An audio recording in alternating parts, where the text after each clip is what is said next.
2026 ఎలా ఉంటుందంటే, మనం తవ్వుకున్న గోతిలో మనమే పడ్డట్టు మనిషికి ఆశ ఎక్కువైపోయింది గదా!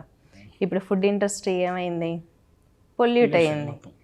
మనం హైదరాబాద్‌లో మొన్న ఒక సర్వే నిర్వహించారు. హైదరాబాద్‌లో ఉండేటటువంటి హోటల్స్‌లో ఫుడ్ తింటే ఆయువు క్షీణిస్తుంది. హైజీనిక్ లేదు, హెల్త్ లేదని. మరి ఇలాంటి ఫుడ్ తినడం వల్ల మనం ఏమైపోతాం? మ్యాక్సిమం మనం చేసుకున్న తప్పుల వల్లే మన పరిస్థితులనేవి 90% పాడైపోతున్నాయి. ఇంకా గ్రహాల ప్రభావం అంటారా? అవి కొంత ఉంటుంది. కాబట్టే మనకి పూర్వీకులు రెమెడీస్ ఇచ్చారు. పలానా గ్రహశాంతులు కావచ్చు.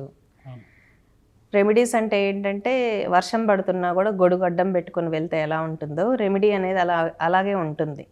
కాకపోతే తీవ్రత చేయి పోవాల్సింది వేలుతో పోతుందన్నమాట.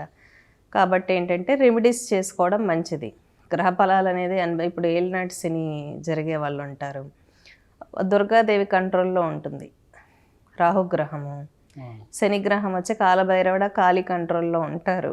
కాబట్టి కాలభైరవుడు ఆరాధన చేసినప్పుడు కొంచెం రాహువు ప్రభావం, శని ప్రభావం తగ్గుతుందన్నమాట. కాబట్టి ఏంటంటే గ్రహాలు పూర్తిగా మనుషుల్ని కంట్రోల్ చేస్తాయని కాదు, కొన్ని మన చేతుల్లో కూడా ఉంటాయి. ఖచ్చితంగా 2025 కన్నా 2026 అనేది అందరి పరిస్థితులు తారుమారుగానే ఉంటాయి. ఎందుకంటే మనిషి యొక్క ఆయు ప్రమాణం క్షీణించిపోతుంది. ఈరోజు ఇండియాలో చూసుకుంటే పక్క వీధికి ఒక హాస్పిటల్ ఉంది. అవునా? ఎవరు తప్పిదం అది? మన చిన్నప్పుడు హాస్పిటల్కి వెళ్ళాలంటే ఎంత దూరం వెళ్ళేవాళ్ళం, అవునా? పక్కన రోడ్డు మీదకి వెళ్తే ఒక హాస్పిటల్ ఉంటుంది. అంటే మనిషి హాస్పిటల్ పక్కన లేకపోతే కూడా బతకలేకపోతున్నాడు. అలాంటి రోజులు వచ్చేసాయి ఇప్పుడు. కాబట్టి మనిషి చేసిన తప్పుల వల్లే మనమే అనుభవిస్తున్నాం. పంచభూతాలు పొల్యూట్ అయ్యాయి, ప్రకృతి పొల్యూట్ అయింది. కాబట్టి కొంచెం ప్రకృతి మీద మనం కూడా ఫోకస్ చేసుకోవాలి.